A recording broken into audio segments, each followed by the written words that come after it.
ইংরেজি গ্রামারে এমন দুটো শব্দ আছে যা আমাদের প্রায়ই কনফিউজ করে দেয়। একটা হলো ইনটু আরেকটা অন্টো। তো চলুন আজকে এই কনফিউশনটা একেবারে দূর করে ফেলা যাক। প্রশ্নটা তো খুবই সহজ, কখন ইনটু ব্যবহার করব আর কখন অনটু। ইংরেজি শেখার সময় এটা অনেকের কাছেই একটা বড় চ্যালেঞ্জ মনে হয়, কিন্তু একদম চিন্তা করবেন না। চলুন আজের রহস্যটা এমনভাবে সমাধান করা যাক যাতে আর কখনোই ভুল না হয়। আসলে এই পুরো কনফিউশনের পেছনে মূল কারণটা কিন্তু খুবই সিম্পল। একটা হলো গতি আর অন্যটা হলো গন্তব্য। একটা আমাদের নিয়ে যায় কোনো কিছুর ভেতরে আর অন্যটা নিয়ে যায় উপরে। চলুন এই পার্থক্যটা কি একটু ভেঙে দেখা যাক। তো চলুন শুরু করা যাক ইনটু দিয়ে।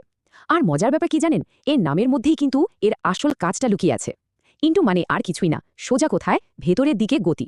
সহজ করে বললে, যখনই কোনো ব্যক্তি বা বস্তু বাইরে থেকে কোনো একটা ঘেরা জায়গার ভেতরে ঢোকে, যেমন ধরুন একটা ঘর, একটা বাক্স বা এমনকি জলের ভেতরেও, তখনই আমরা ইনটু ব্যবহার করি।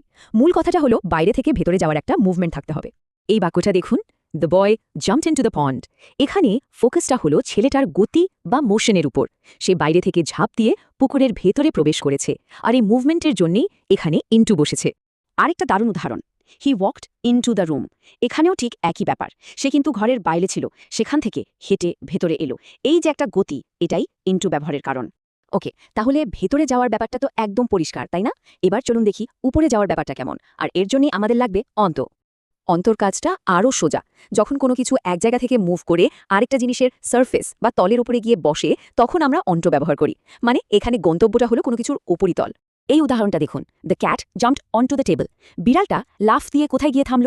টেবিলের উপরে। টেবিলের ভেতরে তো নয়, তাই না? ঠিক এই কারণে এখানে অন্ত ব্যবহার করা হয়েছে। ঠিক একইভাবে যখন কেউ মঞ্চে ওঠেন, আমরা বলি হি স্টেপড অনটু দ্য স্টেজ, কারণ তার পাটা এসে পড়ছে মঞ্চের সারফেস বা উপরিতলে। মানে গতিটা একটা তলের উপরে এসে শেষ হচ্ছে। তাহলে এই দুটোর মধ্যে আসল পার্থক্যটা কি দাঁড়ালো? চলুন এক নজরে পুরো ব্যাপারটা ঝঙে করে ফেলি। দেখুন, পার্থক্যটা আসলে খুবই সহজ। ইনটু মানে হলো কোনো কিছুর ভেতরে যাওয়া, মানে ডেস্টিনেশনটা হলো ইনসাইড। আর অন্টো মানে হলো কোনো কিছুর ওপরে যাওয়া, মানে ডেস্টিনেশনটা হলো একটা সারফেসের ওপর। পুরো খেলাটাই হলো গতিটা কোথায় গিয়ে থামছে, ভেতরে নাকি ওপরে। কিন্তু কথা হলো, পরীক্ষার সময় বা কথা বলার সময় এত কিছু কি মনে থাকে? থাকে না। তাই চলুন একটা দারুণ ট্রিক শিখে নিই, যা দিয়ে আর জীবনেও এই দুটো শব্দ নিয়ে কনফিউশন হবে না। ট্রিকটা আর কিছুই না, শব্দ দুটোকে শুধু ভেঙে ফেলুন। ইনটু এটাকে ভাবুন ইন প্লাস টু, মানে কোনো কিছুর ইন বা ভেতরে যাওয়ার গতি বা টু। আর অন্টো ঠিক একইভাবে অন প্লাস টু, মানে কোনো কিছুর অন বা উপরে যাওয়ার গতি। কি একদম সোজা হয়ে গেল না ব্যাপারটা? তবে এখানে একটা ছোট্ট কিন্তু খুব খুব জরুরি কথা আছে। ইনটু আর অনটু দুটো ব্যবহার করার জন্যই কিন্তু গতি বা মোশন থাকা চাই। যদি কোনো গতি না থাকে, মানে কোনো কিছু যদি এক জায়গাতেই থাকে, তখন কিন্তু আমরা ইনটু বা অনটু বলবো না, তখন বলবো শুধু এন বা অন। এই পার্থক্যটা বোঝা কিন্তু মাস্ট। এই উদাহরণটা দেখলেই সব ক্লিয়ার হয়ে যাবে। যখন বলছি the pen is in the pocket, তার মানে কলমটা পকেটের ভেতরে স্থির হয়ে আছে, কোনো নড়াচড়া নেই। কিন্তু যখন বলছি I put the pen into my pocket, এখানে আমি কলমটা বাইরে থেকে পকেটের ভেতরে রাখার কাজটা করছি, একটা গতি আছে। এটাই হলো ইন আর ইনটুর আসল পার্থক্য।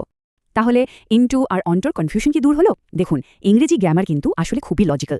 এখন শুধু একটু প্র্যাকটিস করতে হবে। আশা করি এই সহজ টেকনিকগুলো মাথায় রাখলে সবাই খুব কনফিডেন্সের সাথে এই শব্দগুলো ব্যবহার করতে পারবেন। পরের বার যখন কিছু বলবেন বা লিখবেন, শুধু ভাববেন গতিটা কি ভেতরের দিকে যাচ্ছে নাকি ওপরের দিকে।